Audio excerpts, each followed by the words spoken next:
So, what is the difference between a successful product and a successful platform? Bearing in mind that most products are on a platform, somebody else's platform, therefore they have control. If you get blocked for whatever reason, or if that platform disappears, it can be a big blow to your business. In this video, you're going to discover how social viral network effects can rapidly rapidly startup its capacity and its scaling. But the same can be said for social networks, can also have the reverse effect. Think of as perhaps Facebook. So you can have things going on and products being launched on Facebook, but you're locked in. You cannot usurp that system, and therefore you are beholden to their rules and regulations. And that's the great difference between a product and a platform. Hey, John Harris here, and this is the Exponential Entrepreneurs Academy, coming to you live from our home studio.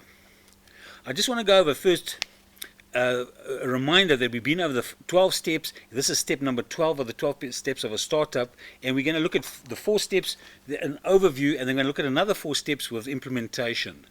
So let's just dive right in. The first thing you want to do is identify a pain point for a consumer.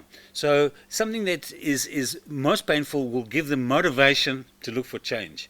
The next thing you want to understand is if it's difficult to create that solution, if it's not easy, then it gives you an advantage at least over your competition for a while. You then want to look at identifying a core value unit. And you want to do this as a social object in a way that's going to help you as far as between the producer and the consumer. So this could be things like anything like pictures, stories, advice, information, and so forth. And you know, you want to think of things like sharing rooms, car rides, various aspects that have started out fairly small and developed into very successful platforms. And understand this, that a lot of these things start out and morph as they go along. They change. Some of them have started out as one thing and have morphed into something else.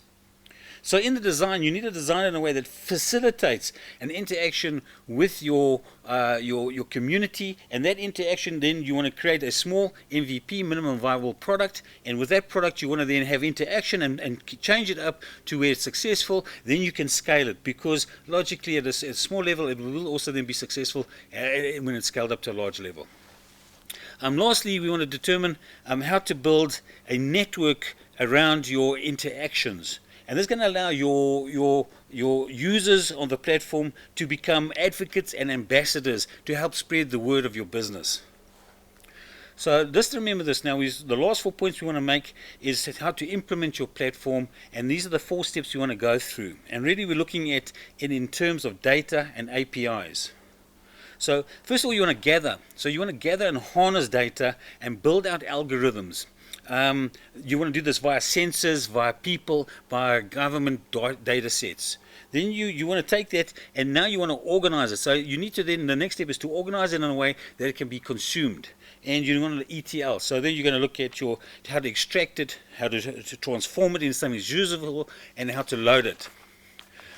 The third step we want to look at is applying it. So what you want to do is you want to make it accessible, these algorithms, and what you want in such a way that people can take it into deep machine learning. You can use it in deep learning systems, and you want to extract insights here. You want to learn, you want to identify trends, and then you want to fine-tune that in ways where you take an algorithm using tools such as Hadoop or Pivotal, and you can then perhaps get some more further information and algorithms, refined algorithms from that. You can also use open source. There are deep learning systems, algorithm systems with DeepMind or SkyMind. You can utilize those resources as well. Number 4, you want to expose those data sets as much as possible, so from your platform. And what you're trying to do is you get your data out and you have API integration. You want to go out to your community, you want to get them to interact, and you're looking now for innovators, people that can change that up and perhaps get a whole wider variety of products and services under your platform. You know, this kind of thing you'll see, for example, they can be both producers and consumers. If you look at Apple, you've got people utilizing that are consumers of their products, but also producers of things like you know, your apps that you have in Apple. Just remember one thing, it's important to remember this, that you can scale much faster now with utilization of information and platforms, but it's very much tougher to stay ahead. So it's harder to stay ahead, but it's much easier now to get in and actually scale. I hope these 12 steps have been informative for you. And as always, remember, you can go to our Facebook page, that's Exponential Entrepreneurs Academy, and you can look at the events, upcoming events. You can log on there and get some more information. So we hope to see you in the next episode.